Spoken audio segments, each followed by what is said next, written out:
toi, tu vas te faire bannir, c'est clair. Je sors de cette interview. Mais qu'est-ce que c'est ça? Mathilde, parle-lui, tape-le. Non mais attends, c'est n'importe quoi. Bonjour à tous, aujourd'hui je suis avec Philly Canté, président créateur d'ID Protect. Bonjour Philly, est-ce que tu peux commencer par présenter ta société, puis on ira un peu plus loin après? Ok Thomas, bonjour, merci de m'avoir invité. Du coup, écoute, ID Protect, c'est une solution de lutte contre l'usurpation d'identité.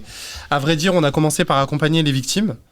Donc dans leur démarche administrative et surtout pour faire en sorte qu'on arrête de les poursuivre. D'accord. Et ensuite, on a créé une solution de prévention. Donc en gros, c'est sur une plateforme où on a mis plusieurs outils et notamment un de nos outils phares qui s'appelle ID Tracker. Et cet outil-là, en fait, c'est ni plus ni moins que le 3D Secure appliqué aux documents d'identité. C'est-à-dire que si jamais ton document il est présenté banque, organisme de crédit, je t'envoie une alerte en temps réel, tu peux dire « Ah bah oui, c'est bien moi » ou bien au contraire refuser, ce qui te permet toi de te protéger et permet à la banque d'éviter une fraude.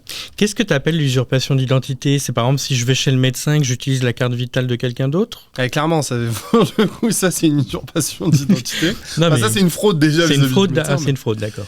Mais en effet, ouais, l'usurpation d'identité, c'est quand quelqu'un se sert d'un de tes attributs d'identité pour accéder à un service quelconque. Donc c'est-à-dire... moi, je vais prendre ta carte d'identité pour aller faire un crédit chez Sofinco, CTLM, bref, peu importe l'acteur. Et je vais aller récupérer l'argent et c'est toi qui vas en payer les conséquences. Pareil, je vais prendre les transports, je me fais arrêter, je donne ta carte d'identité, c'est toi qui reçois les amendes. Ou bien j'immatricule un véhicule à ton nom et derrière, c'est toi qui paies les amendes. Mais pourtant, la pièce d'identité, il y a ma photo dessus. Alors pour le coup, contrairement à ce qu'on pourrait penser, en fait, mais on se rend pas compte, mais les gens, en fait, je crois qu'ils vérifient pas. En fait, la réalité, mais je vais chez CTLM, je lui donne ma pièce d'identité, il va me regarder quand même. Alors, si c'est toi et moi, on échange nos photos, il y a un moment, il le voit. Alors oui, toi et moi, évidemment, ils vont le voir. Mais en général, ce qui se passe, c'est que les personnes qui récupèrent les documents d'identité, quand ils les récupèrent physiquement, ils vont aller, utiliser... ils vont aller le passer à quelqu'un qui te ressemble, entre guillemets, mais quelqu'un qui va aller, je sais pas, tu vas chez Carrefour demain, tu vas vouloir financer une télé, le mec, il doit remplir un dossier. Il n'y a pas un moment où il va se dire « Attends, est-ce que c'est un vrai document ?» Enfin bref, ils vont pas aller faire des contrôles plus poussés que ça. Personne ne contrôle, tu penses? Alors, ils le font, il y en a qui le font bien, mais par contre, il y en a beaucoup qui ne le font pas. Et la preuve en est qu'on a 200 000 cas d'usurpation d'identité par an. Ah, donc c'est quantifié, c'est quelque chose de quantifié. C'est quelque chose de quantifié selon l'Agence nationale de sécurisation des systèmes d'information. Le chiffre, c'est 200 000 usurpations d'identité par an. Ensuite, on a un autre élément qui est, en fait, aujourd'hui, je prends ta carte d'identité, je modifie la photo, je mets la mienne. Il y aura toujours marqué Thomas... dessus, donc avec ton nom de famille, etc., ta date de naissance, juste j'aurais mis la mienne. Et en fait, il y a certains outils de vérification qui sont censés contrer ça, mais qui sont pas très efficaces. Et derrière, en fait, ils vont pas capter que la photo, elle a été changée. Et comment tu as identifié le besoin comment tu as identifié qu'il y avait ce besoin-là? C'est pas un jour tu t'es réveillé et tu t'es dit tiens, je me suis fait usurper par exemple? Non, en fait, comment j'ai identifié ce besoin-là? Parce qu'en fait, en 2017, mon frère a été victime d'usurpation d'identité. Et en fait, je me suis rendu compte, à travers son expérience, qu'en fait, il n'y a personne pour t'aider. Là, c'est vraiment David contre plusieurs Goliaths. Tu te fais poursuivre par banque A, banque B, banque C, organisme de crédit B, je sais pas quel opérateur téléphonique, bref, c'est vraiment l'enfer. Mais on a l'État pour nous défendre. Mais l'État, alors du coup, je sais pas si tu as vu ça. Oui, il y a l'État qui est censé nous défendre, mais la réalité, c'est que quand tu es victime, tu vas aller auprès des services de police, ils vont te dire « Ah, ok, d'accord. Du coup, je sais pas, va voir un avocat, et du coup, si t'as pas les moyens, tu le fais pas. » Ou bien, tout simplement, en fait, en tout état de cause, les banques et les organismes de crédit, tous ceux qui te poursuivent vont dire « Ouais, mais prouve-nous que c'est pas toi. » Oui, mais justement, est-ce que c'est pas à la banque en elle-même de prouver qu'elle a pas prêté à quelqu'un qui n'est pas moi? Non, elle doit prouver qu'elle a récolté un dossier et qu'elle a fait les vérifications nécessaires. Toi, tu dois prouver que c'est pas toi qui t'es présenté à cet instant-là pour accéder à ce financement, à cette ouverture de compte ou autre.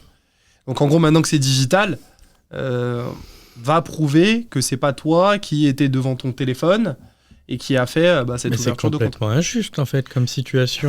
C'est l'enfer. Il n'y a pas pire injustice que l'usurpation d'identité, selon moi. Franchement, voilà, tu payes les conséquences pour un acte que tu n'as absolument pas fait. Et le pire, c'est que tu vas aller mettre tellement d'énergie, de temps et d'argent dans ta défense pour dire, écoute, c'est moi la victime.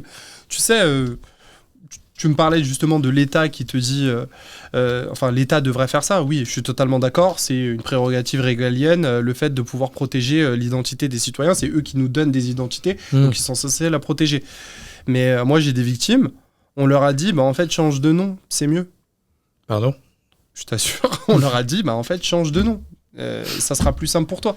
Donc ça veut dire, le mec, il a pris ta carte d'identité, il a fait des crédits, tu reçois des amendes tous les jours et on t'explique, en fait, c'est peut-être toi qui dois changer, en fait. C'est incroyable. Et toi, tu protèges quoi ? En fait, tu protèges les pièces d'identité, les passeports, les cartes vitales ? Alors du coup, ce qu'on a commencé par faire, c'est vraiment protéger les documents d'identité. C'est-à-dire que la victime va venir nous voir, elle va nous dire, voilà la carte d'identité, voilà le passeport, le permis de conduire, le titre de séjour qui a été utilisé pour la fraude. Après, il va nous donner l'intégralité d'un dossier, à vrai dire. Il va dire, oui, j'ai répondu à une fausse annonce de location, j'ai envoyé les 3 dernières fiches de paie, j'ai envoyé mon avis d'impôt. En fait, ces documents-là, on pourrait éventuellement les protéger. Mais le seul problème, c'est que, en fait, ça fait beaucoup de données personnelles. Et nous, l'objectif, c'est d'avoir 0 données personnelles. Okay. On en reviendra sur RGPD. Ok. Et puis, le deuxième aspect, c'est que ces documents-là, ils ont une durée de validité. Donc, une fiche de paye, elle est valide pendant 3 mois. Ah en fait, là, tu vas me les envoyer pour les protéger. Je vais pas te les protéger vitam aeternam pendant que toi, ils seront utilisés que pendant 3 mois. Donc vraiment, on a fait un focus sur le document obligatoire qui est obligé d'être demandé et un document sur lequel les fraudeurs ne vont pas vouloir aller se pencher. Faire un document d'identité, c'est beaucoup plus difficile qu'aller faire une fausse fiche de paye, puisque les fiches de paye, il n'y a pas de normes. Tout le monde en fait. Tout le monde en fait. Bon. Modification pour un dossier de location, tout le monde modifie ses fiches de paye. Donc un fraudeur... A fortiori, il a l'habitude de faire ces modifications-là. Et c'est pour ça qu'en fait, le document central, c'est le document d'identité qui sera utilisé dans le cadre du KYC en banque pour... Ils sont obligés de vérifier une identité. Tu peux expliquer ce qu'est un KYC ? Alors, le KYC, ça s'appelle Know Your Customer en anglais. Et du coup, en fait, c'est tous les processus qui sont mis en place en banque, en organisme de crédit et chez d'autres acteurs pour identifier leurs clients. Pour identifier leurs clients, ils doivent passer par des vérifications, et notamment la vérification du document d'identité. Ok, et on parlait tout à l'heure. Comment tu fais avec RGPD ? Si je mets mes informations sur ton service, comment je suis sûr que c'est protégé, en tous les cas que mes données restent les miennes ? Alors, du coup, ce qu'on a mis en place chez ID Protect, c'est vraiment, à la construction d'ID Protect, moi c'était très simple. Je me suis dit, en fait... faut protéger les documents d'identité. Le RGPD m'empêche de conserver de la donnée d'identité, déjà, de base, si j'ai pas le consentement du citoyen, etc. Et pourtant, c'est lui qui le met. Oui, là, pour le coup, c'est lui qui le met. Donc, en gros, j'ai son consentement pour pouvoir conserver cette donnée. Mais juste, en fait, si moi, je me mets à ouvrir une base de données où il n'y a que des photos de pièces d'identité, les fraudeurs, qu'est-ce qu'ils vont aller faire ? Ils vont aller chercher chez moi. Donc, en gros, moi, je me suis dit, jamais de la vie, je fais ça. Donc, ce qu'on a fait, c'est qu'en fait, quand tu passes sur la plateforme ID Protect, tu vas passer ton document dans un outil de vérification d'identité, comme celui qui est utilisé en banque, donc soit par vidéo, soit par photo, PDF ou autre. Nous, on va vérifier avec nos algorithmes que le document, il est bien vrai. À partir de ce moment-là, en fait, on va extraire le numéro du document, le type de document, le pays émetteur, et à partir de ces informations, on va aller anonymiser cette donnée. En fait, techniquement, on passe par un hash. Un hash, c'est une cryptographie en fait de cette information-là, des informations globalement. Et en fait, à partir du moment où on les a cryptographiées et qu'on les a en base, en fait, on peut pas revenir à l'information de base. D'accord. On peut pas revenir au numéro du document. C'est sûr. Donc en gros, c'est comme ça que nous on protège les documents sans garder de copie des documents et pas de données personnelles. Et j'ai une question, elle est un peu pas personnel là pour le coup, mais c'est quoi l'usurpation qui t'a choqué le plus de peut-être toutes celles que tu as vues, ce que tu parlais tout à l'heure, plusieurs utilisateurs, donc beaucoup, à mon avis, d'usurpés. C'est quoi pour toi ? Je dis pas qu'il y en a une moins bien que l'autre, entre guillemets, mais c'est laquelle qui t'est restée un peu sur le cœur ? Alors du coup, en fait, il y en a plusieurs qui me sont restés sur le cœur. Je vais te parler de 2 cas. Le premier cas, c'est Sébastien, celui qu'on a vu sur RTL là, et France 2, avec qui j'ai fait le reportage. Parce que lui, en fait, père de famille, je passe mes documents à mon fils pour qui va louer un appartement. Donc en gros, forcément, je me porte garant, donc j'envoie mes documents. Et en fait, lui, sur 3 ans, il a vécu 3 ans d'enfer. Quasiment 100 000 euros de crédit. Lui, on l'appelait quasiment tous les jours. Alors du coup, on a un véhicule à ton nom à la douane à Calais. On a trouvé quelqu'un qui a un chéquier qui t'appartient. Il faut que tu viennes auprès des services de police pour aller identifier la personne et donc s'assurer que, accessoirement, que c'est pas toi. En fait, lui, il était poursuivi par une dizaine d'acteurs. Et en fait, il subissait des saisies sur son compte bancaire. Ça veut dire qu'en fait, il a un crédit IMO, il vit sa vie normale, sauf qu'à un moment donné, en fait, saisie sur son compte bancaire, saisie au niveau du salaire. Donc ça veut dire, lui, il travaillait toute la journée. Pour quelqu'un d'autre. Tout le mois, pour quelqu'un d'autre. À la fin, on lui a envoyé 500 €, allez, débrouille-toi avec ça. Et en fait, ça, c'est l'enfer. Parce qu'en fait, tu te retrouves seul dans ces démarches-là la plupart du temps. Et tu te dis, mais qu'est-ce qui va se passer ? Enfin, tu sais, tu père de famille, t'as un crédit sur le dos, t'as une vie, en fait. Tu vois. Oui. Et même on te si t'es donne pas père de 500 € famille, et on te dit, débrouille-toi avec ça. Donc en gros, c'est ça. Franchement, lui, son cas, il a été violent. Et le deuxième cas le plus violent que j'ai eu, d'ailleurs, plus violent que celui de Sébastien, en fait, c'est un autre cas. C'est une personne qui, on lui vole son document d'identité. En fait, on a immatriculé un véhicule à son nom et ce véhicule a servi dans un braquage. Ah. Ça veut dire que lui, en fait, quand il a su qu'il était victime d'usurpation d'identité, on est venu le lever chez lui 6h du matin devant femme, enfant, lève-toi du lit, braqué, claque, menottes. Et comme ça, violence la plus violente possible. Et puis embarqué, garde à vue, le véhicule il vous appartient, etc. Donc en fait, il a quand même servi dans un braquage, le véhicule. Donc normal, en fait, que ce Après, soit... il a tué personne. Ouais. Ce que j'entends, c'est que normal que menotté, etc. Par contre, en fait, est-ce que tu te rends compte de la violence de tes enfants qui te voient menotté chez toi, t'as rien fait, tes comptes sont gelés. Enfin, mais qu'est-ce qui se passe en fait ? Tu vois, ta vie elle est bouleversée et tu t'en remets pas facilement. Et du coup, ce cas-là et tout, ce cas-là également, il m'a un peu fait, enfin, il sort du lot quoi. Est-ce que tu peux donc donner aux auditeurs finalement un conseil pour éviter ça ? Alors, le conseil, ça serait de n'envoyer pas votre document d'identité, mais aujourd'hui on vit dans un monde où tu es obligé de l'envoyer, donc en gros, ne l'envoyez pas sans l'avoir protégé. Vous avez des solutions qui existent, des filigranes qui vont vous permettre de protéger le document d'identité. Et concrètement, le filigrane, ça sert à quoi ? Ça sert à apposer une marque sur le document pour que lorsque le document lorsque le document est présenté auprès d'une banque ou d'un organisme de crédit, quand il va passer dans l'outil de vérification, en fait, le filigrane, il va rendre le contrôle faux. Donc, il va dire que le document est faux. Ce qui signifie que la banque ne pourra pas l'utiliser. Donc, en gros, utilisez un filigrane quand vous envoyez votre document à des proches, dans le cadre d'une location d'appartement ou autre. Ça, c'est vraiment la base. Le deuxième aspect, c'est l'année dernière, en fait, je crois, c'est à peu près 114 millions de données personnelles qui ont fuité chez différents acteurs, donc en gros des grosses banques, des gros opérateurs téléphoniques, etc. En fait, ce dont on s'est rendu compte, c'est que même quand tu l'envoies à des organismes de confiance, en fait, potentiellement, en fait, eux-mêmes peuvent être hackés, et notamment ton adresse email et ton mot de passe que tu utilises pour l'intégralité de tes comptes, ça, faut plus jamais faire ça, quoi. Et là, tu regardes à côté, donc ce qui signifie que tu dois faire ça. Bon, allez, je te laisse. Ouais, non, faites des mots de passe différents pour vos différents comptes, et puis au pire, utilisez un générateur de mots de passe, et puis utilisez mais moi, je fais partie de ces gens qui ont un mot de passe, un email, et en plus qui le donnent à tout le monde. non, mais du coup, je suis sûr que tu vas sur le site Have I Been Pwned. Ah ouais, moi, il me dit que mon mot de passe, il est corrompu partout. Bah oui, bien sûr. Et c'est corrompu, ton adresse email, elle a fuité 850 fois. Non, c'est mort. Ouais. Écoute, un jour, je vais me retrouver en tôle. J'espère. Franchement, si vous voulez mon mot de passe... Moi, je vous le dirai pas en ligne quand même. On n'en est pas là. Alors, en parlant de mot de passe, rien à voir.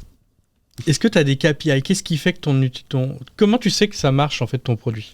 Ok, hyper drôle. En parlant de mot de passe, rien à voir. Mais c'est comme ça, c'est comme ça. Toi, t'es pas venu sur mon autre podcast, Le Brouillon, ça se voit. T'as apporté un petit brouillon ici. Bref. Ouais, du coup, ce que je disais, c'est que s'agissant des KPI que je suis, c'est le nombre d'utilisateurs, en fait, qui viennent sur ma plateforme. Oui. Donc, ils viennent et qui créent des comptes. Et le nombre de documents que tu traites. Que je protège. Voilà, exactement. Aujourd'hui, on a 1 600 000 utilisateurs, on a 1 200 000 documents déclarés perdus, volés, usurpés dans notre base et qui sont toujours en cours de validité. Donc en gros, ça, c'est des KPI qui sont intéressants à suivre. Après, il y a un autre KPI qui est intéressant, c'est l'audience que j'arrive à faire télé, sur les différents réseaux, etc. Moi, je la pète. Moi, je passe à la télé. Je fais aux Caraïbes. Non, mais ça, c'est important. Ça, c'est important, en vrai. Parce que du coup, en gros, un des problèmes en fait, c'est un peu les questions que tu me poses. C'est un des problèmes sur l'usurpation d'identité, c'est qu'en fait, tout le monde se dit ça arrivera aux autres. Oui, en fait, t'es un peu comme une assurance. Les gens ont Voilà, les gens se disent ça, en fait. Ils se disent, ouais, bon, on verra le jour où je serai en galère. Ouais, mais le jour où t'es en galère, en fait, t'es en galère pendant 10 ans. C'est trop tard, ouais. T'es en galère pendant 10 ans, c'est trop tard. Tu vas être poursuivi, tu vas mettre de l'argent dedans, alors que là, en fait, juste t'as des précautions à prendre. Et en gros, moi, je suis pas une assurance. Je te dis pas que en cas de sinistre, je te couvre à hauteur de temps. Moi, je te dis juste, je t'ai mis en place des outils. Tu les utilises pas, c'est toi qui vois. Par contre, je t'ai mis des outils qui vont te permettre de te protéger contre l'usurpation d'identité. C'est les seuls outils qui existent aujourd'hui sur le marché. Prends-les, c'est gratuit. Protège-toi. Et puis, à terme, si t'es victime d'usurpation d'identité, viens me voir, je vais t'aider. Et j'ai cru lire sur ton LinkedIn que tu étais juriste de base. Est-ce que ça a influencé la façon d'entreprendre? Alors du coup, je pense que oui, parce qu'en fait, si tu veux, les juristes, c'est des tempéraments de personnes qui sont un peu, pas craintives, mais en tout cas, on fait attention à la législation. On n'est pas... tu sais, en fait, si tu fais la caricature du sel, c'est le mec qui va avec son flingue, il veut tout allumer. Le juriste, c'est je vais passer X temps à réfléchir et à écrire d'abord les textes et après me dire, ok, d'accord, on est conforme. Et du coup, en gros, je pense que j'ai cette approche-là dans mon entrepreneuriat. Tu vois, avant de lancer ID Protect, j'ai accompagné des victimes pendant 4 ans. Ouais. 4 ans avant de lancer ID Protect. Donc en gros, je suis parti à toutes les conférences de la CNIL, etc., possibles et imaginables, pour me dire, ok, dans quel cadre je suis conforme à la loi pour voir ça. Donc en fait, tu vois, je suis un peu prudent dans mon approche de l'entrepreneuriat, et je pense que c'est lié à ma nature de juriste. Est-ce que tu arrives à lever des fonds ou c'est plus compliqué vu le sujet? Alors, sur ce sujet-là, le sujet de la levée de fonds, en fait, il y a 2 sujets qui Parce que je regarde beaucoup l'émission là qu'on voit là sur M6, qui veut être mon associé. Ouais. Et en fait, c'est vrai que les questions, c'est je te donne de l'argent, combien tu me rapportes? C'est ça. Et toi, en fait, dans l'idée, c'est que t'es pas là pour rapporter de l'argent. Donc, c'est ça. En fait, il y a plusieurs aspects. La levée de fonds, c'est un moyen de monter un business. Moi, dans ce que je suis en train de faire là, en tout cas ce sur quoi j'ai commencé, vraiment mettre à disposition des outils pour les citoyens, etc., c'est pas un business à lever le fonds. Je fais du B2C. Le B2C, c'est plus tu as d'argent, plus tu as d'exposition, plus tu mets en ads, plus tu as des clients. Ça, pour le coup, c'est pas un modèle à lever de fonds. Pareil, quand je fais de l'accompagnement de victimes, j'ai besoin de plus de personnes pour accompagner plus de personnes, pour accompagner plus de victimes. Donc en gros, ça, c'est pas un business à lever de fonds. Donc en gros, ça, c'est un des aspects pour lesquels lever de fonds, bon côté. Par contre, l'activité que je fais pour les professionnels, en fait, moi, toute la donnée qui a déjà servi à de la fraude, elle a de la valeur pour les professionnels. Pourquoi ? Parce que quand ils vont vérifier une identité, soit sur notre outil, soit chez leurs collègues, ils vont pouvoir savoir si le document est vrai ou faux. Et par contre, nous, on leur dit, en fait, le document, il est certes vrai, mais par contre, il est déclaré perdu, volé, usurpé. C'est des documents qui vont apporter de la fraude. Donc, en gros, ça, sur ce modèle-là, ouais, ils vont apporter de la fraude aux professionnels. Parce qu'en fait, le citoyen l'enregistre chez nous, il est flagué, on le bloque. Donc, en gros, si le professionnel, il vient consulter chez moi, il va pouvoir savoir que ce document-là, il est vrai, mais par contre, il est déclaré perdu, donc ça va m'apporter de la fraude. Donc, en gros, c'est ça. Il y a une perte, finalement, même pour l'entreprise derrière. Finalement, parce que, ok, elle va prêter de l'argent à une personne, mais si monsieur Michou, il peut pas rembourser parce qu'en fait, il a jamais emprunter cet argent-là, elle perd de l'argent. Bah, c'est exactement ça. En fait, l'entreprise, quand elle a affaire à un usurpateur, elle perd de l'argent, elle perd énormément. Déjà, elle va perdre l'argent qu'elle a prêté. Deuxièmement, elle va perdre tous les moyens et les ressources et le temps homme qu'elle va mettre sur la poursuite de la victime. Elle va perdre en matière de notoriété parce que ça veut dire que tu fais mal tes vérifications et en plus, en fait, t'es un peu le banquier harceleur des victimes, tu vois. Donc en vrai, en termes de notoriété, c'est vraiment pas bon du tout, tu vois, pour le business. Et du coup, ce que je disais sur la levée de fonds, sur la partie B2B, ça, pour le coup, c'est un business à levée de fonds. Maintenant, moi, la question de la levée de fonds, elle s'est posée, mais pour l'instant, jusqu'à présent, j'ai bootstrappé. J'ai pas réellement eu besoin puisque j'ai eu beaucoup de subventions, etc. Les multimillionnaires. Non, pas du tout, pas du tout, pas du tout. On est là, on bootstrap. Là, je suis dans la rame, mec. Ça fait quoi? Ça fait 3 ans, je me paye pas. Donc, quoi tu me parles? Mais globalement, ouais, tu vois, c'est vraiment... ça, c'est un business à levée de fonds. Pareil, fournir... Aujourd'hui, l'accompagnement, je l'ai industrialisé. Ça veut dire que maintenant, un citoyen, c'est quasiment automatisé l'accompagnement, la génération des... Ça, c'est quelque chose que je peux vendre, tu vois. Et ça, je pense que ça a de la valeur pour potentiel investisseur qui se dirait, OK, en fait, je paye dans une tech et derrière, en fait, il va pouvoir faire x. Donc ça, c'est intéressant. Après, le seul truc, c'est, je suis pas un gars qui a un réseau d'investisseurs dans mon réseau. Et 2, j'ai pas aujourd'hui l'envie de faire rentrer des investisseurs tout de suite parce que j'ai envie d'abord de faire mes preuves en matière de vente, être tranquille et serein pour dire à un investisseur, écoute, voilà, j'ai déjà fait mes preuves, j'ai déjà tel et tel client, suis-moi, j'ai envie d'aller plus vite. Voilà, moi, ça sera mon objectif. C'est quoi ta plus grande fierté depuis que tu as créé ta boîte ? Ma plus grande fierté depuis que j'ai créé ma boîte, en fait, c'est les victimes qu'on accompagne. Et quand on a des commentaires sur le site en disant merci, ou bien les personnes qui t'appellent de temps en temps, tu vois, quand tu as des passages télé, en fait, tu as très souvent des gens qui viennent, du coup, pour prévenir le risque et du coup, sur la plateforme. Et en fait, tu as très souvent des gens qui te donnent de la force et qui te rappellent, en fait, pourquoi tu as lancé cette boîte-là. Et ça, en vrai, je pense que c'est vraiment la chose dont je suis le plus fier. Ouais.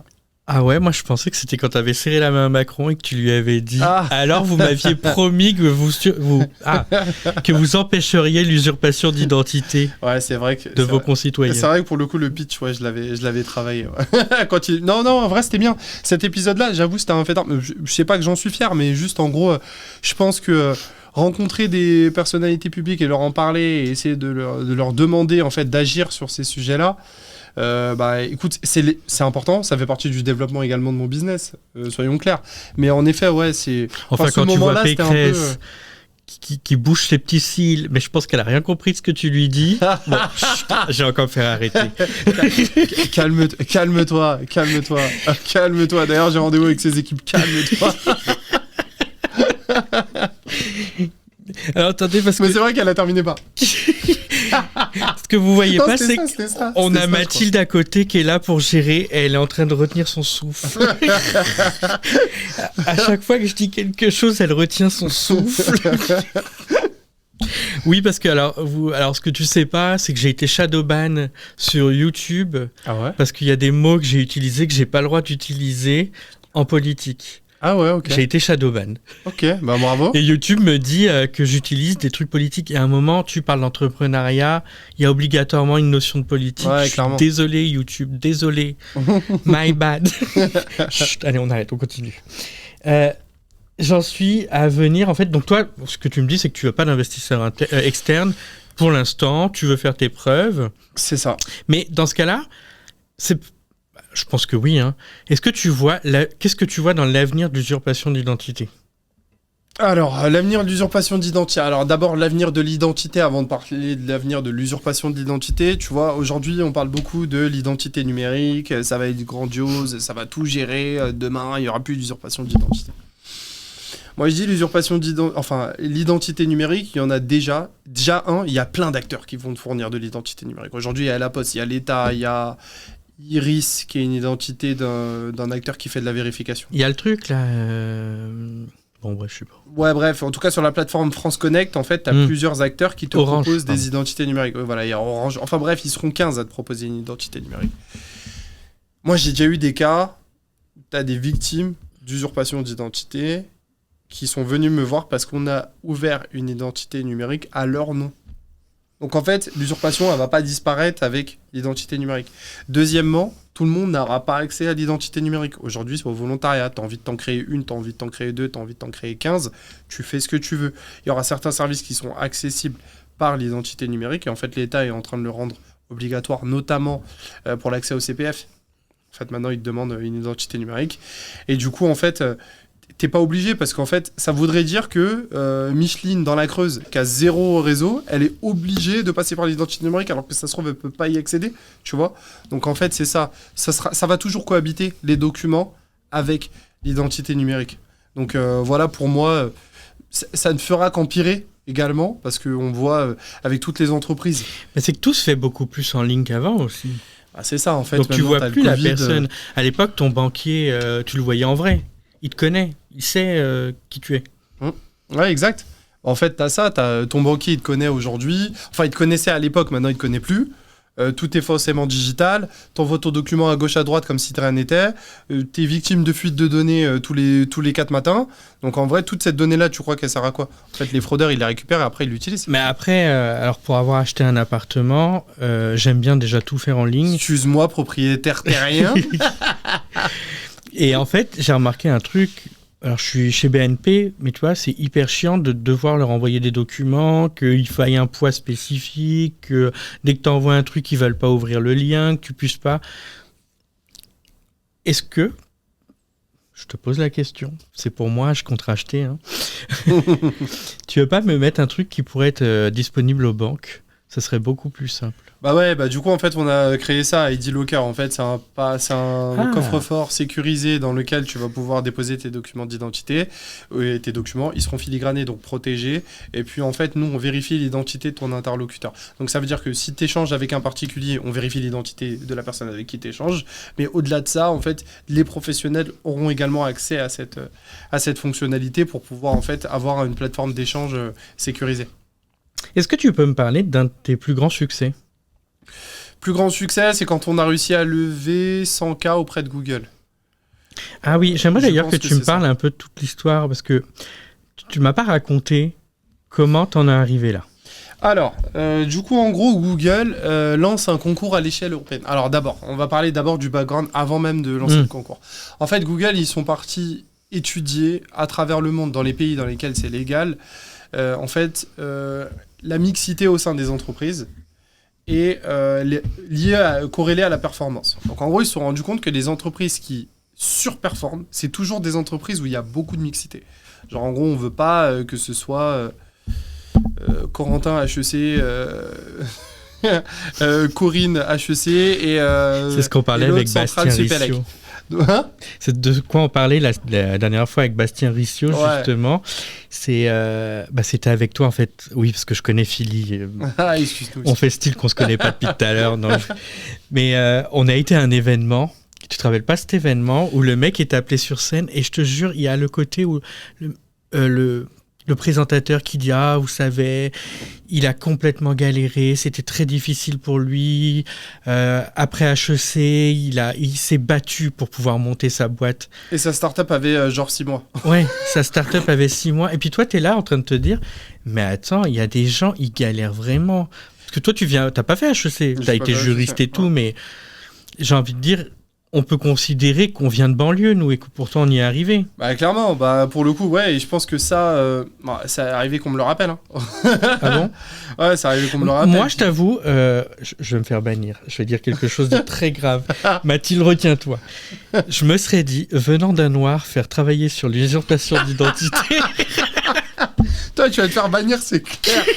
Je sors de cette terre. Mais qu'est-ce que c'est ça ? Mathilde, parle-lui, tape-le. Non mais attends, c'est n'importe quoi. Bah écoute, je vais pas te mentir. Alors du coup, franchement, très honnêtement sur cette question-là, c'est drôle. On se connaît, donc ça va. Mais attention. Mais bref, en vrai, on me l'a dit. Mais c'est pour ça, en fait. Genre, typiquement, avant de lancer ID Protect, j'ai travaillé chez un organisme de vérification d'identité. Et du coup, en fait, la personne qui est dirigeante de cette entreprise, je l'ai approchée en lui disant, voilà, moi j'ai un projet sur l'usurpation d'identité, Et elle me dit, ah ouais, ok, voilà, viens bosser pour moi. Et au final, j'ai bossé pour elle, tu vois, pendant un certain temps. Et après, au final, désaccord, je suis parti et j'ai monté ma boîte. Et du coup, elle, détour d'une conversation, elle m'a sorti ça nature. Elle m'a dit ah mais tu sais, on pourrait croire que c'est que les noirs. Et j'étais vénère. Et en fait, ça m'énerve. C'est pour ça que j'en parle, parce que je sais que franchement, c'est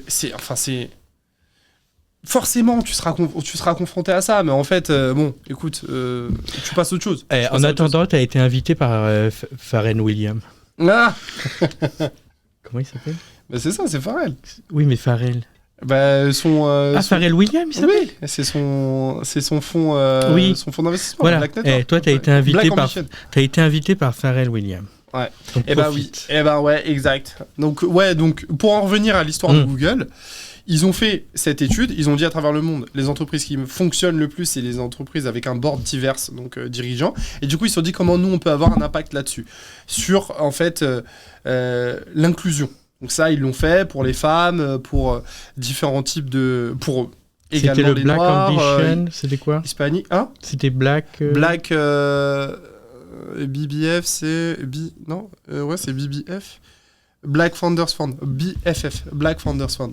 Et du coup, ils ont créé un fonds d'investissement qu'ils ne pouvaient pas faire en France, soyons clairs, parce qu'en France, on n'a pas le droit d'avoir ces statistiques sur l'ethnie, etc. Donc en gros, ils l'ont fait à travers l'Angleterre et ils ont lancé un appel à l'échelle européenne. Et du coup, il y a 700 candidatures et il n'y a que 40 startups qui ont été sélectionnées et il y en a eu 5 en France et j'en fais partie. Et du coup, ça, hyper fier. Franchement, Google qui arrive et qui met 100K dans ta boîte, ils donnent 200K de leurs produits et ils disent Philly, vas-y, on croit en toi, pousse le produit, on te donne des aides, des experts de chez nous pour pouvoir t'aider à construire ton truc. Mais ça, ça a une valeur incroyable. Moi, j'ai le souvenir aussi d'un Philly qui venait chercher sa copine au travail, à qui il avait cette demande et qui a dit « Non, je le ferai pas. J'ai pas envie d'être catégorisé. » Ah, c'est quoi ça? BFF? Bah, c'était ça à l'époque. Exactement, ouais, c'est vrai. Mais tu sais pourquoi? Bah voilà, regarde. C'est hyper drôle parce que du coup, putain, j'avais oublié ça. Mais ça, c'est hyper drôle que tu me dis ça. Mais en fait, comment je regrette pas de l'avoir fait. Mais en fait... Oui, mais t'as vu comment t'as poussé au début. Mais tu disais, j'ai pas envie d'être... Voilà. En fait, c'est ça. C'est qu'en fait, tu vois, il y a plein d'initiatives aujourd'hui qui sont faites pour les quartiers, etc. Voilà, émergence... Et en fait, j'aime pas être catégorisé. En fait, j'aime pas que tu me dises, oui, t'es un gars qui vient de quartier et on t'a... Tu sais, genre, un peu, t'es parachuté, tu vois. C'est parce que tu viens de quartier et tu présentes bien. Ouais, mais tu vas en parler des mecs d'HEC. D'une certaine manière, ces gens-là, ils sont parachutés. Sauf que nous, toi, tu pars pas avec le même parachute, en fait. C'est pas... Bah alors, du coup, ouais, voilà. En gros, si tu veux, eux, ils ont leur réseau qu'ils ont construit entre eux. Donc, forcément, c'est des gens... En fait, chez HEC, t'apprends que, voilà, une fois toutes les 10 promotions, il y a un président de la République. Faites du network. Demain, s'il y a un gars d'HEC qui te demande, tu le fais bosser avec toi. Ça, clairement, bon, c'est un secret pour personne, mais globalement, ça fonctionne comme ça. Et je suis pas en train de cracher sur HEC. Ils ont raison. En vrai, le réseau, c'est ça. Donc, soyons clairs, ils ont raison. Par contre, en fait, moi, j'ai pas de réseau. Donc, j'ai pas de réseau. Donc, quelles sont les armes que je peux utiliser pour aller plus vite à mon objectif? En fait, il y a des dispositifs qui sont faits pour pouvoir aider les gens qui ont un parcours différent. Et du coup, en fait, mais encore, t'as raison, j'avais totalement oublié. Mais en vrai, ouais. Moi, je veux pas être catégorisé. Tu vois, regarde, la première interview que j'ai faite, et je dirais pas le média, c'était du papier. Première interview que j'ai faite. Marianne. En fait, ouais, bonjour, hein, comment tu vas, nanana, tu t'appelles comment, tac, explique-moi ton histoire, t'habites où? Épinay-sur-Seine, 93. Bon, en vrai, anodin, 1 seconde. Et en fait, quand l'article sort, est sorti, oui. T'as des gens avec qui je bosse. Ils me disent ah mais Philippe putain je t'avais pas vu genre en mode tel que t'as été dépeint, le mec qui sort de banlieue qui tu vois. Et en fait moi j'avais même pas lu le truc. Mafia de la drogue. Et en fait tu vois genre en gros il s'en est sorti tu vois. Et en fait ça me saoule. Ça me saoule et j'ai pas envie d'être dans ces images là. J'ai pas envie et c'est pour ça qu'en fait toutes les initiatives comme ça de base j'étais là en mode en vrai non ça m'intéresse pas, j'ai pas trop envie de trucs, j'ai pas envie d'être catalogué. Maintenant la réalité c'est que t'es entrepreneur, ça t'a servi. Tu vois en fait juriste, j'ai pas envie d'être catalogué, tout ça. Entrepreneur, tu prends l'argent où il est. En vrai, t'as une opportunité de développer ta boîte, t'y vas, t'es un pirate. Si demain je dois dire rien à faire, je suis là pour développer ma boîte. Et en plus, en fait, moi, l'impact que j'essaye d'avoir sur la protection de l'identité, c'est pour tous les citoyens, peu importe ta couleur, etc. Donc en vrai, tu vois vraiment, t'as cet aspect-là où la mission est plus forte que l'étiquette que je vais avoir pendant 5 minutes. Et j'en ai rien à faire. Et justement, est-ce que tu as ce petit conseil à donner à ces gens qui veulent se lancer dans l'entrepreneuriat ? Foncez. Alors du coup... Foncez, mais pas dans le mur. C'est ça. C'est en vrai, pour toutes les personnes qui veulent,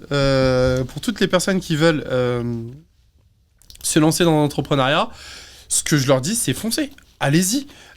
Tentez les choses. Vous allez vous rétamer la première fois, vous allez vous rétamer la deuxième, et après, la boîte, vous allez finir par trouver en fait votre vocation déjà, parce qu'en vrai, ça te permet de tester beaucoup de choses. Ça te permet de savoir ce que tu aimes faire dans la vie également. Et du coup, lance-toi, kiffe. Et puis, si ça marche pas, t'as appris tellement de choses. En vrai, tout le monde peut y arriver. Tout le monde peut y arriver. Mais après, c'est toi et ta capacité. C'est vrai que tu pars des fois, en fait, c'est un peu ce que Philly vient de dire à l'instant, c'est que des fois, tu pars avec, c'est pas du plomb dans l'aile, mais bah oui, effectivement, tu viens de citer, donc c'est un peu plus difficile parce que tu as moins le réseau, mais il y a de plus en plus d'initiatives qui se créent. Ces initiatives, faut y aller en fait. Tu seras catégorisé, bah tant pis. Bah en fait, moi là tout à l'heure je bouffais comme un piqué assiette. La dame est venue me voir 3 fois. Il y a un moment, écoute, c'est pas grave, j'avais faim. Je me nourris. T'as pas honte. Non mais en vrai, alors au-delà d'être catégorisé ou autre, en fait faut passer au-dessus de ça. En fait, c'est pas t'es catégorisé. Enfin, moi, tu vois, c'était bête de me dire oui, je vais être catégorisé. Ouais, mais c'est parce que aussi, c'était peut-être la première fois. Ce que je veux dire, c'est que le Black Founder Ambition de Google, ça a été la première fois qu'il le faisait. T'as fait un remix. Alors, c'est le Black Founders Found de Google et c'est Black Ambition de Pharrell Williams. Rien à voir. Mais tout va bien. J'ai déjà oublié. Mais tout va bien. Bon, il y a plusieurs événements. Exactement. D'ailleurs, qu'est-ce que disait Pharrell ? Que disait Pharrell ? Parce que Pharrell, je lui ai parlé. Ah, excuse-nous. On a essayé sur son chapeau, mais je n'ai pas touché à son chapeau. Hein. Non, en fait, il y a quelqu'un qui lui a posé la question. Parce que qui lui a dit, mais alors, je pense que c'est très français pour le coup, qui lui a dit, mais ça vous dérange pas d'aider que des initiatives de personnes noires ? Et Pharrell Williams a répondu, bah en fait, créez vos propres initiatives aussi. Il y a un moment, allez-y. Si je peux pas créer pour les Mexicains, je ne suis pas mexicain, créez-le. Je ne peux pas créer pour les personnes homosexuelles, bah créez-le.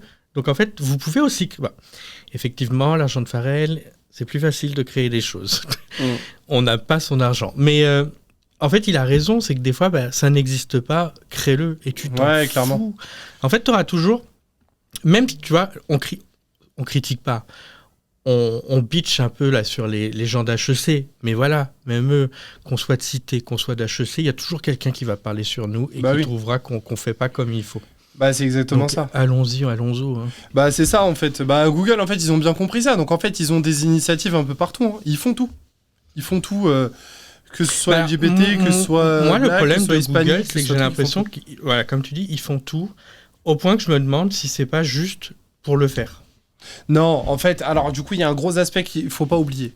Donc, Google, c'est une entreprise privée. C'est-à-dire quand ils investissent dans des entreprises, moi, ils ont pas pris de part, hein, mais globalement, en fait, quand ils investissent dans des entreprises, ils savent que demain, en tout état de cause, tu vas être leur client. Qui ne paye pas de l'ADS. Donc, en fait, l'argent, t'inquiète pas, il va revenir par là ou par là. Mais tu vois, c'est un peu... je te donne d'une main... Parce que je sais que je vais récupérer. Oui, mais après, c'est une entreprise privée. Business is business, en fait, bah voilà, business is business. En vrai, la réalité, c'est qu'en fait, est-ce que tu vas... Enfin, allez, tu sais quoi, on va faire autre chose. On va parler d'un autre... Disons une entreprise française qui gagne des milliers et des cents et qui a de l'argent. Et elle donne rien. Elle va donner à des œuvres caritatives, tout ça, pour aller faire de l'optimisation fiscale. Tu préfères quoi ? En sachant, je pense que Google aussi, ils le font. Hein ? Tout le monde fait de l'optimisation. Oui, mais voilà, mais du coup, en gros, je veux dire, quand tu soutiens ce type d'initiative-là, en fait, tu fais du concret, tu aides des gens, en fait, tu vois, à développer des business. Et du coup, en gros, ça crée de l'emploi. Donc, en gros, tu vois, t'as vraiment cet aspect-là, tu vois. Alors que si c'est juste, tu me donnes un peu de subvention à l'association sportive du coin, bon... Tu vois, t'auras pas un impact sur la vie sur la société que t'as envie de voir demain. Et du coup, en fait, Google, ils l'ont compris il y a longtemps, ça, tu vois. Et du coup, en gros, comment on fait pour avoir de l'impact demain ? Et ben, du coup, on sait qu'on doit investir dans telle cause, dans tel truc, dans tel ci, dans tel ça. Après, oui, l'argent, il va revenir. Soyons clairs, hein, c'est pas du pro bono, c'est pas du truc. Mais ça reste une entreprise privée. Donc, en fait, tu peux pas... Enfin, moi, je peux pas dire... Google, ils donnent et après ils reprennent de l'autre côté. Bah oui, et alors c'est normal en fait, tu vois. D'ailleurs, si tu avais l'argent de Google, qu'est-ce que tu aurais fait? Si j'avais l'argent de Google... Je parle pas pour ta boîte. Est-ce que tu donnerais, est-ce que tu investirais dans des boîtes? Moi, j'investirais Afrique, fort, sur 200%. J'investirais en Afrique. Deuxièmement, je prendrais des vacances. Je dormirais un peu, kiffer la vie. Si j'avais l'argent de Google, je ferais ça. Et puis, j'investirais dans d'autres boîtes, je pense. Parce qu'en fait, tu sais, t'es de passage. Hein. T'es de passage sur Terre. Donc à un moment donné, tu sais, genre en gros, comment tu peux aider à développer la société que t'as envie de voir demain pour tes enfants? Bah du coup, en gros, t'investis dans des causes auxquelles tu crois. Et du coup, en gros, c'est ce que je ferais. Justement, tu parlais là, à l'instant de l'Afrique. Est-ce que tu as vu des initiatives là-bas? Et justement, si t'en as que t'as trouvé qui t'ont touché. Bah clairement. Touché, mais... En fait, en Afrique noire, notamment au Sénégal, en fait, t'as pas mal de pôles tech. Mais il n'y a pas un 42 au Sénégal d'ailleurs? Je sais pas. Je sais pas, mais il me semble qu'il y a une école quand même assez... Je sais que 42 avait investi l'Afrique. Bah, ça m'étonnerait pas. Mais globalement, en fait, t'as des écoles tech plutôt pas mal. Au Bénin également. Au Bénin, ils sont chauds. À Majorique pour le Bénin. Big up Majo. Big up Lil B. Il se reconnaîtra. Bref, du coup, en gros, t'as pas mal d'initiatives qui ont été mises en place dans des pays africains, justement, pour développer la tech. Et du coup, ça, c'est vraiment génial. Enfin, je trouve que, en fait, au final, je pense que l'Afrique s'en sortira par ce biais-là, puisqu'en fait, il y a pas mal de coches qui ont été loupées. Donc maintenant, si par la tech, on peut commencer à développer et puis aider la population locale, c'est tout bénef. Mais surtout que j'avais entendu que l'Afrique, ils étaient très forts dans tout ce qui était paiement mobile, tout ce qui était... justement tout sur mobile en fait, parce que comme ils n'ont pas de PC, ils font tout sur mobile, et en plus ils ont réussi à créer des applications très légères, parce que tout le monde n'a pas des ordinateurs, des monstres de puissance en téléphone quoi. Et donc je trouvais ça hyper intéressant. Moi. Oui, c'est vrai, en fait ces initiatives-là, elles ont été mises en place très tôt, parce que du coup, pareil, moyen de paiement, carte bancaire, il n'y en avait pas trop, tu vois, en Afrique. Donc en gros, pour envoyer de l'argent à quelqu'un, tu le faisais directement avec son numéro de téléphone. Donc en gros, toutes les initiatives qui sont arrivées ici, c'est d'ailleurs jusqu'à présent très développé. La dernière fois, je suis parti en Côte d'Ivoire là, pendant la CAN.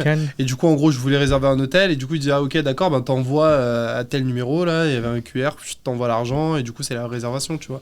Donc en vrai, je trouvais ça plutôt cool. Parce que du coup, en effet, il y a moins d'accès à Internet par le biais d'ordinateurs chez les gens, ils sont moins équipés. Par contre, en fait, le fait de pouvoir envoyer du crédit téléphonique par téléphone à un autre téléphone, c'est vrai que c'est très développé. Le paiement par téléphone, c'est très développé également. Donc il y a beaucoup d'initiatives, et notamment maintenant des initiatives africaines. Parce qu'initialement, c'était Orange qui avait tout le marché.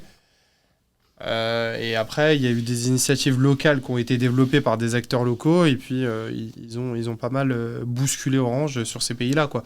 Parce que du coup, en gros, c'est leur modèle de rémunération, c'est à la transaction, quoi. Ils prennent une com, et du coup, les coms d'Orange pendant des années, bon, ça se voit bien que j'ai pas d'action chez Orange, du coup, mais ouais, ils se sont mis bien pendant des années, quoi, tu vois. Et du coup, quand je crois que c'est Wave, une boîte africaine qui est arrivée. Alors eux, ils ont pété les prix, et du coup, ils ont chopé une bonne part de marché, et du coup, Orange, elle a dû voir ses prix à la baisse. Et est-ce que tu envisages, par exemple, toi, de t'expandre, de t'étendre, de t'étendre, justement en Afrique ou à l'étranger? Alors du coup, s'il y a des entrepreneurs africains qui nous écoutent, les gars, je suis trop chaud pour monter un projet, mais ça serait pour... digitaliser l'accès à l'identité au sein des pays africains. Parce qu'en fait, tu peux expliquer en fait, juste le recensement. De base, le travail qu'il faut faire là-bas, c'est commencer par le recensement avant même d'équiper... Il n'y a pas de pièce d'identité ? Si, il y en a. Je dis pas qu'il n'y en a pas. Mais je dis juste qu'en fait, avant même de les protéger, peut-être qu'il faudrait les donner à tout le monde déjà, pour commencer. Et du coup, en gros, je pense que le recensement, c'est un sujet dans certains pays, dans certaines provinces un peu reculées. Donc en gros, je pense que je commencerai par ça. Pareil, en fait... l'administration et l'accès à l'administration, ça, je pense que c'est également un gros chantier à mettre en place et qui pourrait être digitalisé très facilement. Après, encore une non, fois, mais j'ai envie de dire digitaliser, même en France, on pourrait commencer. Est-ce que tu as vu le site des impôts? c'est ça ton problème. Laisse-les tranquilles. Laisse-les Mais tranquilles. trouvez des designers. Ils font comme ils peuvent. Ils font comme ils peuvent. Et toi qui as de l'argent, prends 2-3 designers pour refaire le site des impôts. Non, franchement, le site des impôts, moi je suis content d'eux. Merci le site des impôts parce qu'en fait, ils ont mis un accès au fichier Ficoba. Le fichier Ficoba, en fait, c'est le fichier qui va recenser l'intégralité de comptes bancaires qui t'appartiennent. Et du coup, depuis tes impôts, maintenant, tu peux faire la demande. Avant, tu faisais la demande à la CNIL. Ils mettaient 1 an avant de te répondre. Maintenant, Ficoba, en 3 jours, tu as la réponse sur le site des impôts. Bravo. Oui, bah bravo, enfin une initiative, quoi. Faut reconnaître, le travail est fait. Non, mais alors, moi j'ai ce problème-là, ce que je racontais la dernière fois, je trouve qu'on est un peu lent dans tout ce qu'on fait. Là, il y a enfin une initiative de paiement par mobile. Waouh. Ouais. Waouh. Ouais. Un jour, on aura l'IA. Non, c'est vrai qu'on est lent, mais c'est dû à la rigueur administrative française. En fait, tant qu'il n'y a pas un texte, ça avance pas, et du coup, tu sais, c'est pas très entrepreneur, et puis, en fait, ouais, Mais est-ce que tu le changer ressens une ligne, c'est l'enfer. dans le fait d'être entrepreneur, Ouais. que l'État est lent? Oui. Je veux pas que mais est-ce que tu le ressens qu'il y a des petites lenteurs qui font que ça va pas assez vite de ce que toi tu voudrais que ça aille pour avancer? Ouais, mais évidemment. Bon, du coup, je comprends la question. Alors, du coup, j'ai 2 exemples. Premièrement, t'es victime d'usurpation d'identité. Comment tu galères auprès des différentes Ouais, mais caisses, t'aurais plus de travail, en l'URSSAF, fait. le truc, hein. T'aurais plus de travail. J'aurais plus de travail. Non, mais moi, c'est pas la question. Mais en fait, le truc, c'est qu'on peut faire en sorte de trouver une solution qui soit plus efficace. Et du coup, en gros, rien que un parcours, en fait, tu vois. Un parcours que tu mets en place avec l'État quand t'es victime d'usurpation d'identité. Ça, j'aurai toujours du travail puisque les victimes, elles existeront toujours. Mais l'accès, en fait, à telle entité de l'URSSAF, de ci, ça serait peut-être facilité. Du coup, en gros, la lenteur administrative, tu le vois quand j'accompagne des victimes, mais tu vois la lenteur administrative quand tu essayes de faire des choses avec l'État. Enfin, moi, j'aide les victimes d'usurpation d'identité. C'est le rôle de l'État de faire ça, en fait, tu vois. Service de police, etc. En fait, c'est pas compliqué, tu vois. Une base de documents déclarés perdus, volés, elle existe depuis 2017. Mais moi, j'étais persuadé, avant de te rencontrer, que quand je déclarais ma pièce d'identité volée à la police, que si quelqu'un me la vole, finalement, il pouvait rien en faire. Alors, avant 2022, tu déclarais ton document volé, perdu auprès des services de police. C'était enregistré, mais personne n'avait le droit de le consulter. Donc, en gros, et ça existe depuis 2017, je crois, même avant. Et du coup, en gros, lenteur administrative. En 2022, ça a été ouvert aux organismes bancaires et aux organismes de crédit. Donc, ils ont accès à cette information-là depuis 2022. Ils piègent pas dedans. Ils piègent pas dedans? Si, maintenant, du coup, ils piochent dedans. Mais après, c'est un service qui est payant par l'État. Je comprends pas trop. Bon, j'avoue, on essaie tous de s'en sortir. Mais faire payer quand même les banques, les gars, vous abusez, tu vois. Donc là, tu vois, t'as ça. Et deuxièmement, en fait, c'est mal fait. Enfin, c'est mal conçu. Parce qu'aujourd'hui, t'es victime d'usurpation d'identité, tu vas renouveler ton document.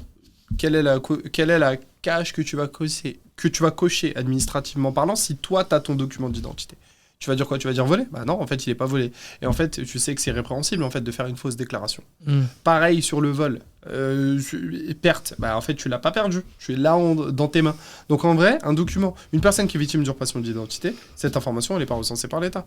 Mais en gros, nous, on le recense. On a maintenant, des puces RFID dans la pièce d'identité. Il pourrait pas, je sais pas, bloquer avec. Encore ou si tu fais un truc en banque, il est obligé d'avoir ta pièce pour pouvoir scanner. Alors encore une fois, pareil. Aujourd'hui, les outils de vérification, ils vont soit prendre un vidéo, un document d'identité, donc avec les IA, ils arrivent à détecter des altérations, est-ce qu'il y a bien le reflet sur le document, etc. Donc ça, pour le coup, il y a des outils qui font ça.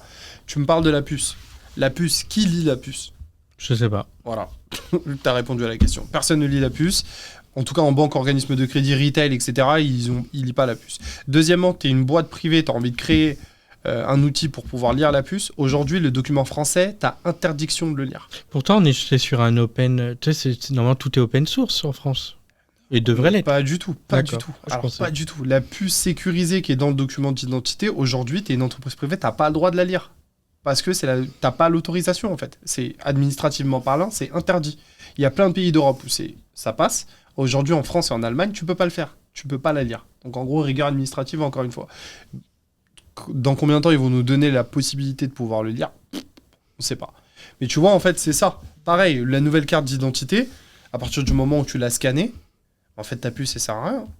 Enfin, mis à part qu'elle fait beau sur le document, quoi. Oui. Et que... Bah, moi, elle m'a permis, je ne sais même pas si c'est ça qui m'a permis d'avoir ma pièce d'identité numérique, qui d'ailleurs, je trouve, n'a aucun intérêt. Elle me sert à rien. À ce jour, il y a le contrôle aux frontières. Le contrôle aux frontières, tu poses ton document dans un truc, la puce, elle est lue, tu vois. Donc ça, à la rigueur, ouais. Mais juste contrôle aux frontières. Et puis, on va bientôt finir. J'aimerais que tu donnes envie aux gens d'entreprendre. Sachant qu'il ne prend pas de vacances et qu'il ne se rémunère pas. À toi de jouer. Alors, donne envie aux gens de... Ouais. Wow. Je veux que mes petits jeunes alternants, j'ai envie qu'ils aient envie d'entreprendre. D'accord. Alors, du coup, comment je peux... Alors, si vous avez envie d'entreprendre, que vous ayez envie... Alors, déjà, alors ce qui est important quand même de dire... Il faut que ça soit un mindset déjà. Voilà, c'est ça. En fait, l'entrepreneuriat, c'est pas genre... Tu sais, c'est pas l'Eldorado, en fait, au final, tu vois. Non. C'est vraiment plus de galères que... C'est si t'aimes résoudre des problèmes tous les jours, et que, en fait, il y a un problème que t'as identifié, et que t'as envie d'avoir un impact sur ce problème, apporter une solution concrète, et tu vas kiffer apporter cette solution-là, entreprends, donne-toi à fond, tu vas kiffer. Par contre, si c'est pour faire que du fric, finalement, c'est pas pour mais ça. En fait, ça marche pas. Ouais, faut arrêter. Enfin, aujourd'hui, tu vois, en fait, c'est ça qui m'énerve en fait avec les podcasts où, devenir millionnaire en 15 minutes. Non, frérot, arrête, il y a aucune formation de 3 heures qui va te permettre de devenir millionnaire. Mais s'il y avait cette formation qui existerait vraiment. Mais tout le monde serait millionnaire, donc l'argent n'aurait même plus de valeur. Exactement. Exactement. Tu vois, donc, en fait, je pense qu'il y a un espèce de... il y a une espèce d'imaginaire collectif. Il y a un imaginaire collectif, c'est les 10 000 euros. Ouais, je sais pas si tu regardes sur YouTube, tout le monde gagne 10 000 balles. Ouais, c'est ça. Gagne 10 000 balles en un mois. Gagne 10 000 balles par heure dès que je me réveille. Je sais pas pourquoi, alors je suis attaqué là-dessus. Je sais pas, peut-être c'est le seuil psychologique, ils ont dû bêta-tester pendant X temps et se dire qu'en fait le seuil psychologique pour les gens c'est 10 000 euros, à mon avis le ça doit SMIC il est à 1004, voire 1005 un peu maintenant, 1006, je sais plus, 1005, entre 1004 et 1005 quoi. Pardon, excuse me. Ah pardon, tu touches pas le SMIC toi. Je ne sais pas ce que c'est le SMIC. Je vais me faire attraquer par la com après. Non mais... Et en fait, j'ai remarqué que les plus jeunes, là, quand je parle avec mes étudiants, déjà, ils arrivent, ils disent sortie de cours, moi, je veux minimum 50. Je sors pas pour moins de 50. Alors, du coup, c'était pareil quand j'étais en cours. Bah, frérot, ouais, mais en fait, je pense que c'est l'école qui te fonde là-dessus. Et en fait, c'est faux. Mais c'est totalement faux. Enfin, ça va Est-ce que t'embaucherais d'ailleurs quelqu'un là, à 50K ? À 50K tout de suite, mais vas-y, concentre-toi. Sortie d'école. Non, mais concentre-toi. 50K, jamais de la vie, je prends un gars qui est sorti d'école à 50K. Pourquoi faire ? En fait, pourquoi faire ? Déjà, 50K, limite, c'est mon salaire fin de carrière. Enfin, fin de carrière là, en tant que juriste, j'étais aux alentours de... j'étais à moins de 50, mais pas loin. Donc, en gros, globalement, au bout de X temps, déjà, Deuxièmement, genre, en gros, 50K, mais... Aujourd'hui, enfin, il n'y a que des sales à la rigueur qui peuvent être payés ce type de prix-là. Et encore, c'est avec les primes. Et en fait, quand tu commences post-études, tu connais rien. Enfin, tu peux être bon dans tes études. Mais c'est fou parce que toutes les écoles te disent, à la fin, tu sors, c'est minimum ce tarif-là, sinon n'y va pas. Moi, je suis choqué, moi parce que moi, à l'époque où j'étais la dernière année que j'ai faite en école de co, c'était minimum, c'était 35. C'était il y a combien d'années ? Il y a eu l'inflation depuis.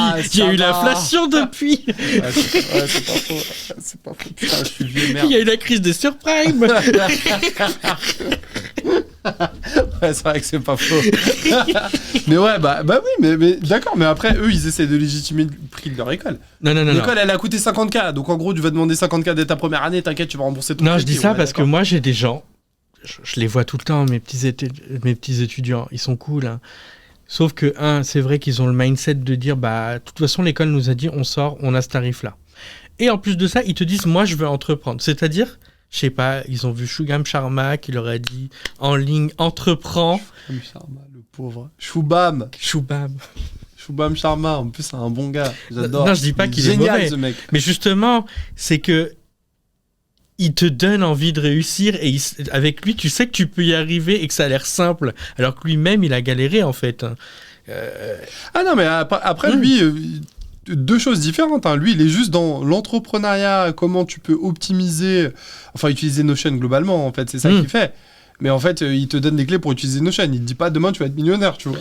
Ouais, bon là, non, lui il te dit pas tu vas être millionnaire, mais c'est vrai qu'il te, en fait, il te il te donne dit que facilement tu peux monter un business. Voilà. Et en fait, moi, les étudiants, ils sont là derrière et ils disent bah oui, facilement, je peux monter un business.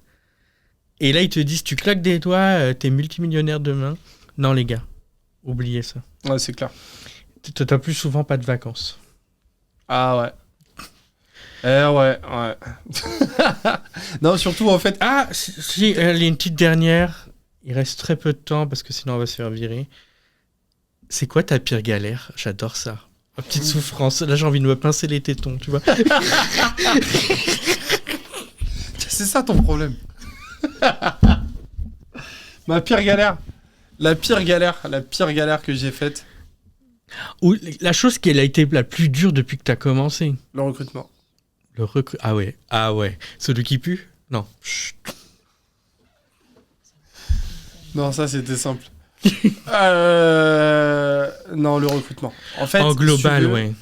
J'ai recruté quelqu'un qui bossait déjà de manière approximative, mais ça c'est autre chose. Tu vois, moi je suis cool, tranquille, bien bosser, blablabla. Chose que je devrais pas être déjà de base. Je peux pas être cool. Tu peux pas être là, vouloir monter ton business, tu te payes pas, mais tu payes des gens et les gens ils se foutent de ta gueule, tu vois. Genre en gros ça c'est un premier aspect qui, je trouve, en fait, après je suis comme ça et je pense que j'aurais du mal à changer, tu vois. Mais globalement en fait, t'as besoin de recruter des gens qui sont alignés avec ta vision, tes valeurs. Tu vois, moi je suis très cool, mais quand faut bosser, faut bosser. Moi, que t'arrives pas à 9h du matin tous les jours, c'est pas un problème pour moi. Tu restes un peu plus tard le soir, tu fais tes tâches, tu bosses, en fait. Moi, ça me va. Après, bon, j'ai été très... Laxiste? Bah ouais, bon, je dirais pas laxiste, puisque c'est un bien grand mot, mais ce que je veux dire, c'est que j'ai été très permissif avec une personne que j'ai recrutée. Et en fait, j'ai été traumatisé de cette embauche. Ça s'est mal terminé. Mais nous aussi, en fait, quand on a recruté la première personne, ça nous a traumatisé. Ce qui nous a traumatisé, c'est le coup à la force. C'est cette pression de te dire qu'il faut toujours que tu aies de l'argent pour nourrir cette personne-là aussi. Bon, toi, c'est le travail. Nous, c'était la pression derrière. Tu te dis, si j'ai pas assez d'argent, je peux pas nourrir cette personne-là. En fait, c'est vrai que embaucher quelqu'un, c'est des responsabilités, c'est à double tranchant. Parce que une fois que tu l'as embauché, si cette personne ne veut pas bosser, tu vas faire quoi? C'est ça, à partir du moment où la personne ne veut pas bosser, elle arrive en retard, elle se plaint, elle pourrit l'ambiance de l'équipe. Mais c'est l'enfer, hein? Gen Z. Quoi? Les Gen Z. Les Gen Z. Ah non, pas tous en vrai, parce que pour le coup, c'était pas une Gen Z, je crois. Enfin, si, ouais. Mais non, je sais pas, j'ai vu une étude qui dit que la plupart des patrons ne veulent plus travailler avec les Gen Z. Mais ça m'étonne pas, parce qu'en fait, tu sais... en fait, ils ont juste compris que le travail, c'est pas tant la santé. C'est pas la vie, voilà. Le travail, c'est je le fais de telle heure à telle heure, une fois que c'est fini, me fais pas chier. Ce que je peux comprendre, c'est vrai que de temps en temps, ils ont un comportement au travail où tu dis, ils en ont rien à foutre. Alors oui, c'est pas leur vie, l'entreprise, ce que je peux comprendre, mais au moins un sourire au travail. Dis bonjour à tes collègues. Ouais. Bah oui, en fait, personne t'a forcé de postuler, et si t'as envie de partir, personne te retient non plus, tu vois. Donc en vrai, tu viens juste, en fait, pourrir l'ambiance d'une boîte, et en plus, derrière, tu te plains, et enfin... Tu sais, en fait, je pense que maintenant, tu vois, il y a une initiative sur Instagram que j'aime beaucoup, j'adore. Genre vraiment, Mazdak, gars sûr. J'adore ce mec-là, j'adore ce qu'il fait. Il a Mazdakisé toute la France et il a Mazdakisé tout le monde. Par contre, par moment, ces messages sont utilisés, sont détournés en fait par des des employés en fait qui sont juste relous en vrai. La réalité, c'est juste qu'ils sont chiants en fait. Tu vois, moi, je suis pas... Enfin, c'est pour ça qu'en fait, je pense que tu grandis, tu prendras un RH qui devra gérer toute cette partie-là.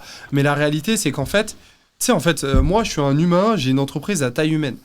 Je suis pas spécialisé dans les RH, tu vois. Donc en vrai, je t'embauche, j'ai mon contrat, mon petit truc, mon petit ci, mon petit ça. Maintenant, ils connaissent tellement leurs droits que ça en devient, tu sais, c'est chiant, quoi. Tu sais, oui, non, j'ai besoin de ça. Ok, d'accord, je sais, fine, fais-le, et puis voilà, tu vois.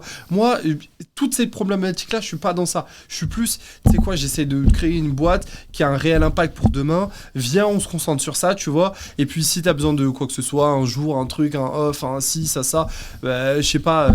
à un moment donné, tu sais, t'avais... comment ça s'appelle tu sais, la région, tu sais, ils financent ton pass Navigo à hauteur de temps et ils avaient augmenté, tu vois. Et typiquement, moi, en janvier, tu sais, j'ai pas calculé le truc. Je dois aller sur mon outil, changer le truc. J'ai pas calculé, tu sais. Genre envoyé, oui, non, il me manque 4,50€ pour mon truc. Ouais, ok, d'accord. Tiens, non, mais dis-le moi, il n'y a pas de souci, oui. Dis-le moi, mais t'as pas besoin, tu sais, de me faire un mail en mode, tu sais, genre, je prends toutes mes précautions, je vais t'emmener au prud'homme. Et en vrai, frérot, j'ai juste envie de monter une boîte et avoir un vrai impact. Arrête de me prendre la tête, en fait. Je vais te le modifier le mois prochain, t'auras ton argent, il n'y a pas de sujet. Tu vois, enfin... Et en fait, c'est ça, j'adore... C'est des petites crises. J'adore ce qu'il a mis en place, enfin, Mazdak, c'est extrêmement important, mais par moment... Enfin, tu vois, moi, par exemple, tu sais, je me sens pas concerné par ces trucs-là, tu vois, ça va. Mais franchement, ça m'a fait chier, tu vois. Enfin, il y a des trucs, parfois, je suis là... Donc pour toi, le plus chaud... Ça crée des mauvais employés, en fait. La chose la plus difficile, c'est l'emploi, quoi. Moi, je suis sûr... Ouais, tu sais qu'un mauvais employé, au final, c'est l'humain. Un mauvais recrutement, ça peut plomber une boîte, en vrai. Ça peut plomber une boîte. Moi, personnellement, en tout cas, je vais pas te mentir, hein, quand j'ai bossé avec cette personne-là et que, du coup, en gros, je me suis embrouillé avec elle, je me suis embrouillé avec son école, je me suis embrouillé avec... bref, c'était l'enfer. J'aurais fini au prud'homme, j'aurais pleuré, quoi, tu vois. Mais bon, globalement, c'était pas non plus un sujet de prud'homme, mais bon, voilà. Mais en gros, tu vois, t'as cet aspect où je me suis dit, en fait, pendant un certain temps, tu sais, je préfère bosser tout seul. Alors que quand c'est pas possible. Mais globalement, en fait, pendant un certain temps, zéro recrutement, je vais me démerder. Je préfère bosser avec des prestats externes, etc., plutôt que de prendre quelqu'un en interne, parce que elle va me saouler. Tu vois. Et vraiment, genre... Ouais, un prestat, tu peux le jeter, quoi. En fait, si tu te fais chier, tu le pars. Ouais. Après, ça a des conséquences, en fait, tout ça, tu vois. Mais bon, globalement, en fait, ça m'avait... Franchement, ouais, c'est peut-être un peu la question de l'humain qui est un peu compliquée. Après, ça veut juste dire que j'ai recruté la mauvaise personne. Et en fait, ce qui est drôle, c'est que cette personne-là, je la voulais pas. Et je me suis laissé convaincre, mais je ne la voulais pas. Je m'en souviens, je me suis dit non. Et en fait, quand il y a un doute, il y a pas de doute. Mais au feeling, moi, tu sais, je recrute beaucoup au feeling. Si je recrute, je sais pas pourquoi. Je sais que les gens vont me dire que... Mais en fait, s'il n'y a pas d'accroche, je pense que c'est hormonal. Tu sens cette personne, tu la sens pas. Et des fois, moi, c'est ça aussi le problème, c'est tout en ligne. Tu sens pas la personne. Pas mal. Pas mal. Petit sujet. Pas mal. Petit mot pour la fin. Petit mot pour la fin, je sais pas. Protégez votre identité par ID Protect, n'hésitez pas, c'est gratuit pour le citoyen. De toute façon, on vous met toutes les informations en lien de description. Exact. Et l'autre chose. Code promo hein? Petit code promo? Petit code promo? Non, pas de code promo. Quel code promo? C'est gratuit. De toute façon, je donne un code promo pour avoir quoi? La gratuité. La gratuité à vie. Non, en vrai, ouais. Et le deuxième aspect, c'est vraiment. Croyez pas que ça arrive qu'aux autres. Tout le monde se dit ça arrive qu'aux autres, mais 80% des victimes qu'on accompagne, c'est des personnes qui ont envoyé un dossier de location. Et là, parmi les personnes qui vont regarder le podcast, en fait, t'as 100% des personnes qui ont envoyé un dossier de location. Donc en gros, croyez pas que ça arrive qu'aux autres, ça arrive à tout le monde. Et donc, n'attendez pas, mieux vaut prévenir que guérir, protégez votre document chez nous. Et puis on sera ravis de pouvoir vous aider. Si jamais vous êtes victime, appelez-nous, venez en parler, vous n'êtes pas seul. Oui, parce que on a oublié un truc. Tu as un deuxième site où justement, en plus, j'accompagne les victimes. Voilà. Exactement. Ah oui, ouais. Non, en fait, sur idprotect.fr, en fait, tu as l'accès à l'accompagnement ou bien tu as l'accès à notre plateforme en prévention. Et comme c'est un peu difficile, n'hésitez pas à contacter Philly qui finalement... s'occupera de ça pour vous. Exactement, ouais. C'est pas moi qui vais le faire. Bah, merci beaucoup. Merci Alors, Thomas pour l'invitation. De rien. Il y a des propos qui ont été tenus. Après, je connais bien Philly. C'était dans la bienveillance. Philly a travaillé énormément pour en arriver où il en est. Il n'y avait rien de méchant là-dessus. Donc, si vous voulez me faire un procès, allez-y. Mais, ouais, vous inquiétez pas, on se connaît depuis des années, ça va. Mais j'attends que Philly me fasse d'abord le procès. T'as toutes les preuves qu'il faut. Bah, si le podcast vous a plu, un petit like, des petites étoiles, un petit message sur Spotify et YouTube. Vous pouvez écrire à Philly si vous avez des questions pour un peu plus pousser. Vous avez son site web avec... allez-y, en fait, il est là pour y répondre. Il est très humain et il vous répondra. Merci beaucoup à tous. À bientôt.